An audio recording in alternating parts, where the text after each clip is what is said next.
satisfied with a single word, then 3 will do. And so rather than talk about happiness or well-being, subjective well-being is often used, and we brought out the issue of subjectivity. It's often used, and this is quite a nice definition from Schwartz and Strack back in 1999. Subjective well-being they define as the individual's current evaluation of their happiness. Such an evaluation is often expressed in affective terms, like emotional terms. When asked about subjective well-being, participants will often say, and what did James Brown say? I feel good. Get up off that thing. I feel good.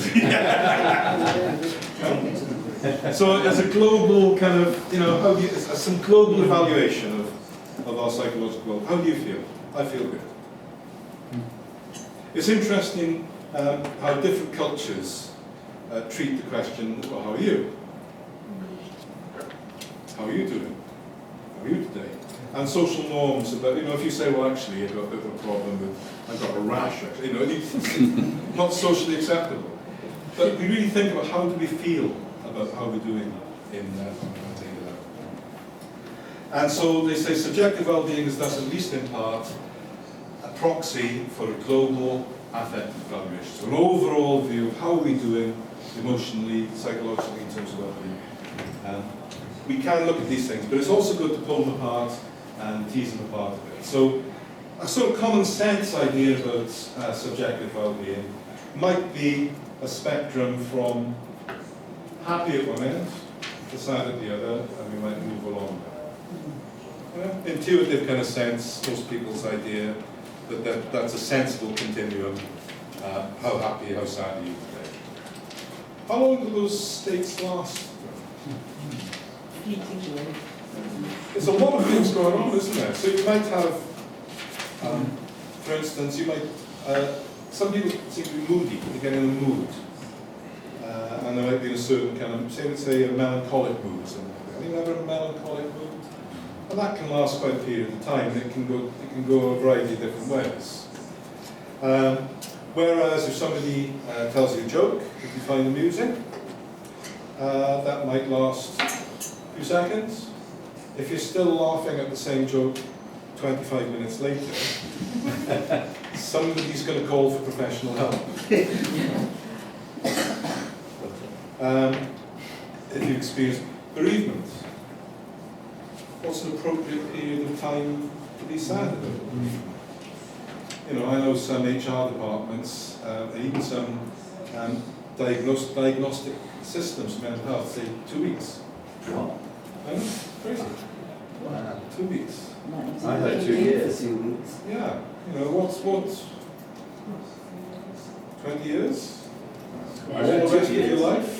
Do you understand what I mean? I'm not saying this because I think there's a right answer to these things, but I think that these are things we need to think about and mull over when we're thinking about their own psychological well-being. Bereavement, how long were you upset? 2 minutes? There's something not quite right there. 20 years, never recovered at all. There's cultural things, but there's also emotional things. There's our own emotional state. So common sense here, I think, is that happy and sad is you're at a place on that spectrum. What about being happy and sad at the same time? Melancholy can be a little bit like that, sweet sadness. The psychologist Paul Ekman, you may have heard of, he was the person who came up with the idea of basic emotions. All cultures have the same basic emotions innately. And he went off and did some studies in the highlands of New Guinea with people who never had any contact with Western media. And he spent hundreds, if not thousands of hours analysing facial expression of emotion. He's got a very nice website which the Dalai Lama has funded. It's called Encyclopedia of Emotions, something like that. Atlas of Emotions, Encyclopedia of Emotions. It's just a range of different things. And he's got some very interesting stuff to say about emotional states. There's 2 broad approaches to emotions. The discrete emotional states, that there are a set of emotions, happiness, sadness, anger, disgust, fear, anxiety, whatever. And there's this kind of more dimensional approach, positive and negative, and intensity, and whether they're good or bad. you like them or not. So that's one view. Another view is that actually they are quite different things. And there seems to be a fair bit of evidence that positive and negative affect, positive and negative emotions are different kind of things. And that we, in the course of a day, can experience a whole different range of them. And the intensity can vary. You can be mildly amused, you can be exhilaratingly happy, you can be a little bit disgruntled, or in a state of utter grief. So intensity can vary, the valence can vary. But it seems actually that the frequency is very important to do with positive emotions. Having lots of positive emotion, rather than having very, very intense positive emotions, seems to be a very beneficial thing for our resilience and well-being. The ability to experience and have lots of positive emotions, and have some emotional diversity, and a bit of balance in emotion. It's not So just more than one positive. glass of wine, you say? Sorry? So more than one glass of wine, you say? It could be some Spread it out through the rosé, day. some white, spritzer occasionally. Quantity over quality. But the first, we'll talk about this, I'll come back to this and get sidetracked. Okay, let's have a little look at the most widely used scale of measuring these kind of things. This is called the Satisfaction of Life Scale, and this has been used in many, many studies. And we're going to do this now. So I've got a pen, it's just 5 statements, and I'll show them to you all in one go. And you decide to what extent you agree with each. So 1 would be strongly disagree, and 7 would be strongly agree. And then you add up the scores and get a total, and then we won't compare with each other. We won't ask you what you scored, but we'll compare with the scores that normal people get. So there's the questions. So give yourself a score for each of those, and then add them up.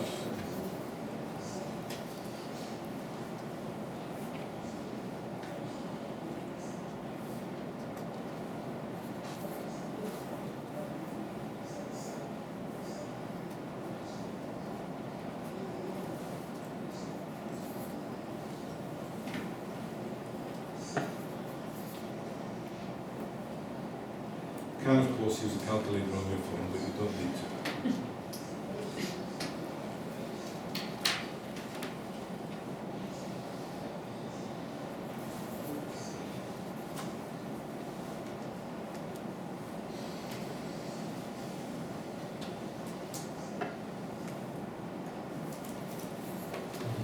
Okay, all done? So the range of scores you can have is from 5 to 35. If you've scored lower than 5, you weren't paying attention. If you've scored more than 35, you're probably on some very effective medication. So what do you think? I'm not going to ask you what you scored, but what do you think the mean score across large populations would be? So in terms of labels, that would be the labels. What would you think the most common response, the response, average response, and the response? Slightly satisfied. 21 to 25. Slightly satisfied. Yeah. Also, I think maybe dissatisfied. in the UK, I think maybe neutral. In UK neutral. Yeah. Because we're miserable actually. Yeah, we are. I think there's been, I don't know how they're assessed, but there's been happiness indexes, and basically in more industrial developed economies, they're more unhappy than less developed economies. There are some really interesting comparisons between countries, and Rutger Hoven in the Netherlands does happiness index, and you look at these comparisons, and there's some really fascinating stuff there. Which countries regularly come out very low, which come very high. There's all kinds of reports, self-report issues. Some of the Scandinavian countries traditionally, over the past decade, seem to have scored very highly, but also they have a very high suicide rate. And this kind of paradox has been a very interesting. Yeah. So we've got to go off on the sidetrack a bit. So, any other thoughts? So we've got, George thinks maybe neutral, slightly satisfied. The strongest finding across the world, from rich countries to poor countries, from every part of the climate, hot countries, cold countries, wet countries, dry countries. Most common response is surprisingly high, Yay. isn't it? Yeah. You read the news and you think, well, if I can ever aspire to becoming just dissatisfied, then that would be a major achievement. You know, I can get up to dissatisfied. So that's the most common response. And I think it's something to really bear in mind, is most people, despite their circumstances, are generally quite satisfied with life. Does it change for high achievers? We'll talk about that. You anticipate my next slide. It's like, almost as if I set you up with a script. That's an excellent question. I'm glad you asked that. I mean, do people lie? How much do people lie about that? Self-reports, there are always issues with self-reports. Danny Cohen had published some papers on objective measures of happiness, but I'm not sure that there is. You could say, you know, if you want to get philosophical about it, happiness as a first-person ontology. It is a subjective thing. You know the thing in England where you say, how are you? Fine. Yes. In fact, when they say how are you, I say, how long have you got? Yeah, but that's a little bit different than, for instance, I'll point you to, we were discussing yesterday about some questionnaires you can do online. We were discussing that. I've already got the slide with the link that you can do some online questionnaires. And people on those kind of things tend to be, it's anonymous, a bit different than, you know, how are you today with a sort of strength assessment. But it's a good point, and self-report is always an issue. So this thing about being happy or sad is a single dimension. You have negative emotion, you have positive emotion.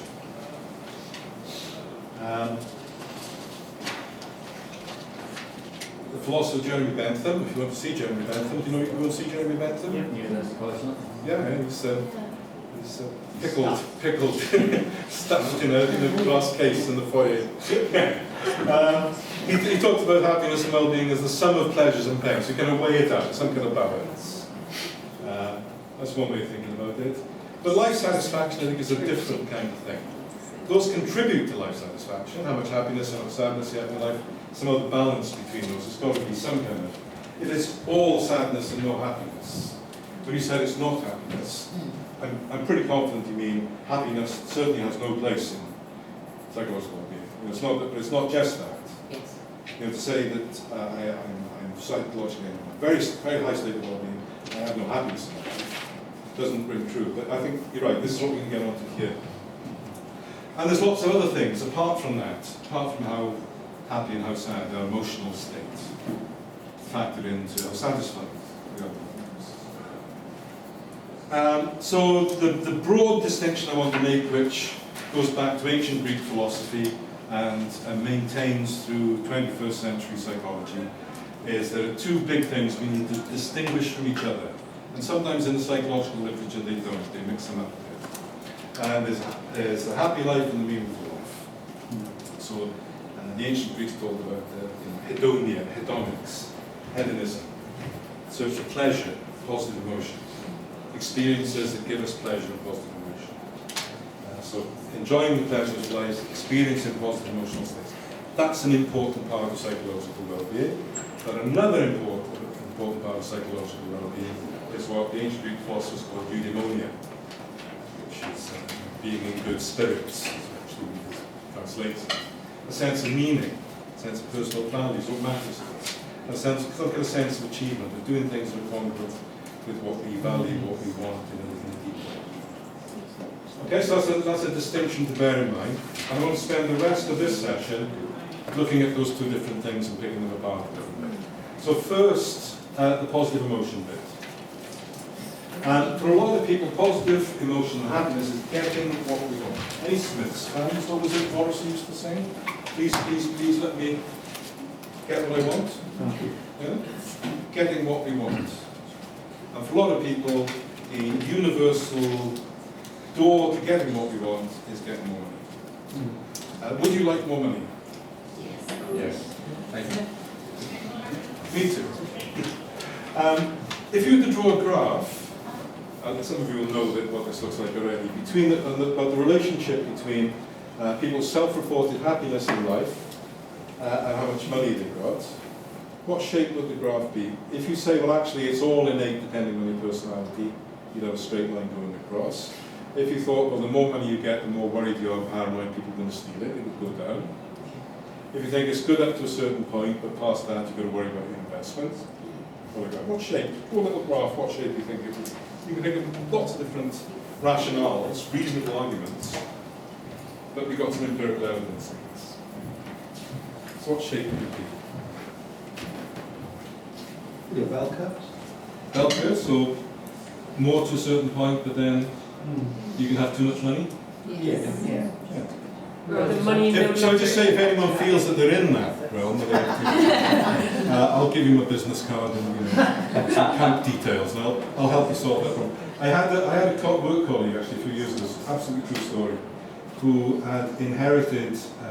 He was a bit of a worrywart. He always used to complaining about everything, and he'd inherited £375,000, and he was complaining about it.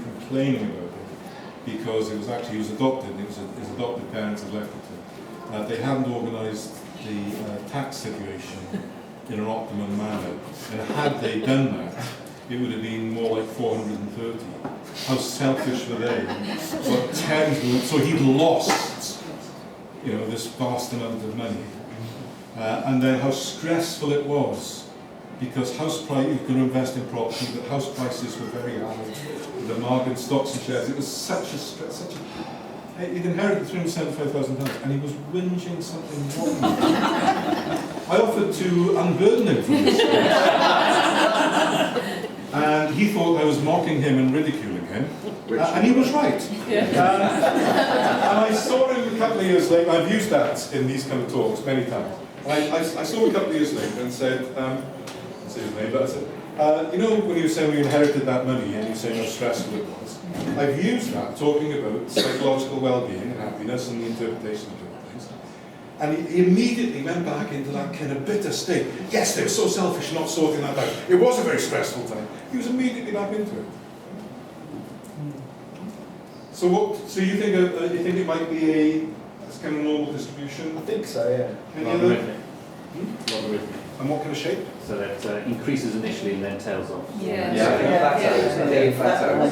goes up a bit like that. Yeah, and that's the... Can actually go downwards as you get more and more, I think. Well, it's interesting because, again, in this positive psychology literature, it's often said that money makes you happy up to a certain point, and then doesn't have any effect. Danny Kahneman and Angus Deaton, both of whom have Nobel Prizes in economics, did some very interesting research, and they found actually that to distinguish these two things, happiness and life satisfaction, that for life satisfaction, more and more money doesn't tail off. It still has additive benefits. But for emotional happiness and satisfaction, it does this. So, the term I use for people who are very satisfied with their lives and the fact they've got lots of money, but they're not very emotionally happy. I think smug is the appropriate term. I'd be willing to risk that. I think it's probably there's a nice journal article called "If Money Doesn't Make You Happy, You're Not Spending It Right." And there's some evidence about using your money to help other people, for instance, in philanthropic activities can be a very beneficial thing for your own happiness as well. That's an interesting thing. I can't quite get that in my head. You can be satisfied and not happy. Yes. So you have a strong sense of achievement, but feel empty about it. Yeah, okay. That achievement, sense of achievement, is the sense of achievement the same as satisfaction with what you've accomplished in your life. It's a bit like this. So having a purpose, going for something, moving towards something, having a goal to strive for, on a daily basis, can be very good. Is it based like Maslow's hierarchy of needs, where the bottom ones are kind of satisfied, so that Your basic needs are basic satisfied, needs are and then satisfied, which is why it kind of goes up and then tails off? Or is that got nothing to do with it? Could be part of that. Just going back to that. Yeah. This part here, the normal, if you plot income, national income, per capita, not per capita, people's individual income along here, This point is much lower than people generally think. It's sort of not very much above, it's somewhere between minimum wage and average wage. So in this country it would be high teens, low 20s thousand a year. But if you're down here, where you're struggling to pay the bills, having more money makes an enormous amount of difference to your happiness, well-being, stress levels. Yeah, so once you Enormous. remove that basic worry, then you Yeah. can sort of start to think about So what higher, we're looking higher at, things. exactly, yeah, we're probably looking at different processes underlying this linear And stress factors, I'm out of survival mode, I'm out of fight and flight, so that I can start experiencing that. Yeah, exactly. So Maslow's, I mean, largely in modern psychology, Maslow's serious academic psychology, Maslow's hierarchy of needs is sort of doesn't really work when you start to pick it up. Start thinking about it. It doesn't really. They're not discrete stages. You have to complete one before the other. Not everybody is that keen on self-actualization, becoming the total fulfillment of all your abilities, or better off staying on and being content. You know, it's like, but we should really think. Intuitively, it's that makes sense. But you start to really think about, look at that, and it's not such good theory motivation. But I think here, this lower part. What's the best thing we can do for the poor? Probably give them money. And when, once we're out there, more and more and more and more and more. What Deaton and Kahneman did is they looked, they did, if you plot the absolute amount of money, you get that kind of curve. But if you plot it as in a logarithmic curve, so you're looking at proportion. So for instance, if you are surviving on £6,000 a year, you've done early retirement because of stress-related situation in work, and you're on £6,000 a year, hoping you get through till when your state pension kicks in. It's not an uncommon situation. Having another £50 a week can make a huge difference in what you eat, for instance. If you are on another person I was talking to was on 350,000 a year and complaining about the terrible tax system because he took home 175. My heart bled for him. But for him, £50 a week extra, wouldn't even notice it. So when we're making these comparisons, if they are just a linear, 10,000, 15,000, whatever, it doesn't really capture the psychological processes that are going on. And what Kahneman and Deaton did is they looked at the logarithmic scale, and it doesn't do that. It just keeps on going. It tails off a bit, but keeps on going up. And isn't there a study of again, psychological factors of if you're offered a absolute greater salary, so you're offered two scenarios. You're in a company where you're offered a higher salary, or you're offered a salary that's higher than everybody else's. Yes. Yeah, people tend to say, oh, I'd like higher than everybody else's, even if it is in Yes. absolute terms lower than what you make. Yes. If everyone in your department is making 53,000 and you were making 42,000, you're very unhappy. But if everyone in your department is earning 32,000, you're making 42,000. For the same job. Yeah. Because comparison is a very big factor of how we make sense of the world. Social comparisons. We are social animals. Okay, so seeking for things, trying to achieve something, trying to get something. Seems fundamental, getting what we want, having something to strive towards, having something to work towards, goals in life, purpose. For many people it's money. But very quickly, that happens. Yeah? You get what you want, and it's great for a short period of time, but then you habituate to it, becomes the norm, bit more. You've got a nice car, it's great when you first get in it, drive around, the windows actually work, all this kind of stuff. After a few years, you're talking to a man who's got my car is, it'll soon be old enough to vote. For me, it's a depreciation machine. That's what a car is. But for some people, the next car, new car. A few years ago, probably 15 years ago, I was teaching summer school for the Open University down in Sussex, and there was I don't know if you know this, but Open University tutors in the past, I think you still can to some extent, you can do any Open University course for free if you're a tutor for Open University. And he was a geologist, he had a degree in a PhD in geology, and he tutored in geology for the Open University. But he's doing a cognitive psychology course because he realised that psychology is much more interesting than geology. And of course, you know, the stereotype in my head about what geologists do was rather different. And he was looking at satellite pictures of oil fields, potential oil fields. He wasn't going around with a hammer looking for fossils. I was talking about this, and he said, "Oh, so you want one thing, and then you want something else." And he worked for an oil company, and his boss lived in Switzerland for tax reasons, and he'd call meetings with him. And so this guy would go for a lunch meeting with his boss in Switzerland, and he'd go down the farm rather than get a flight across to Switzerland. And the boss got very tired of flying on commercial planes, so he decided that he needed a Learjet, he needed a private jet. So this is what this geologist was telling me. So he got himself a jet, bought himself a private jet, and that was his story. He said never content, he had to get himself. I saw him a year later at the summer school. A different course then. I said, I nicked that story you told me about your boss.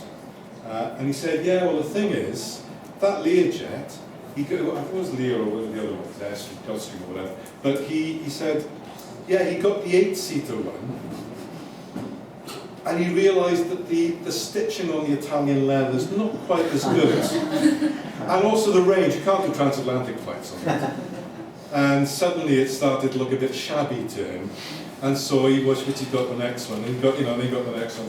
And he said, the bugger's got a helicopter now. And there's something about that. Right? There's something about that. Whatever you want, there's something else, next thing. I'll get promotion to this rank, or then I'll be, oh, look at this, I got this rank, I got this job, now I got this role, then the next one, then never actually ends. Never ends. And so that's been called the hedonic treadmill. So you seeking pleasure, seeking more pleasure. Some interesting studies in the 70s done by Brickman, not on these papers, is Colin and Chris Weir, who, when I put this slide together in, 2011, I think that might still be the biggest lotto payout in this country, which is £161,653. It didn't put the pennies in for some reason. And they look very happy, and good luck to them. I don't know what's happened to them since then. And you think about what else can happen to people. You might be in an accident. So overnight you might win the lottery.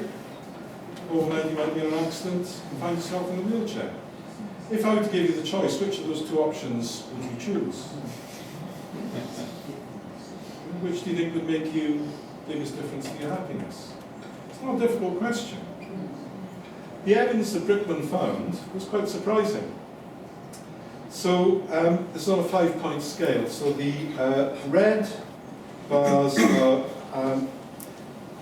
satisfaction with life in various ways, positive feelings, evaluation of their present happiness, and evaluation of their past happiness on a 5-point scale. And this is, I think, on average, about a year after the event.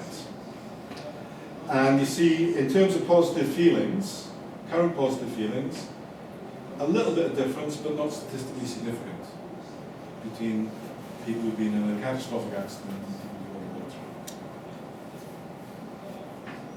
Is it people who won the lottery or just general population? And the general population. Yeah, we've got patients and the general population. Sorry, the lottery's on a different slide, thanks. So current positive feelings, their present happiness rating, overall, yeah, well, patients lower, significantly lower, not as much as you might expect. But the most unusual thing is this here, is ratings of their past happiness. And they have kind of glow over memories. Right? So that's a big difference. It's the biggest difference on the graph. Is their rating of how happy they were in the past. And how we think about the past, present and future is very, very important in terms of our emotional states. But isn't that where we start comparing the past with rose-tinted glasses to where we Exactly that, yeah. That is what I'm saying. That's what's happening here. Just an aside on that, a colleague of mine, sports psychologist, was the sports psychologist for the several of the Paralympic teams. There's wheelchair basketball, wheelchair rugby, and he was out in Beijing at that Olympics. And he had all, it may have been the handball team or the basketball, I can't remember which team it was, one of those wheelchair teams. And he said to them, if you could go back before your accident and have your legs back, would you like to? And he said, will we still have all the basketball and stuff?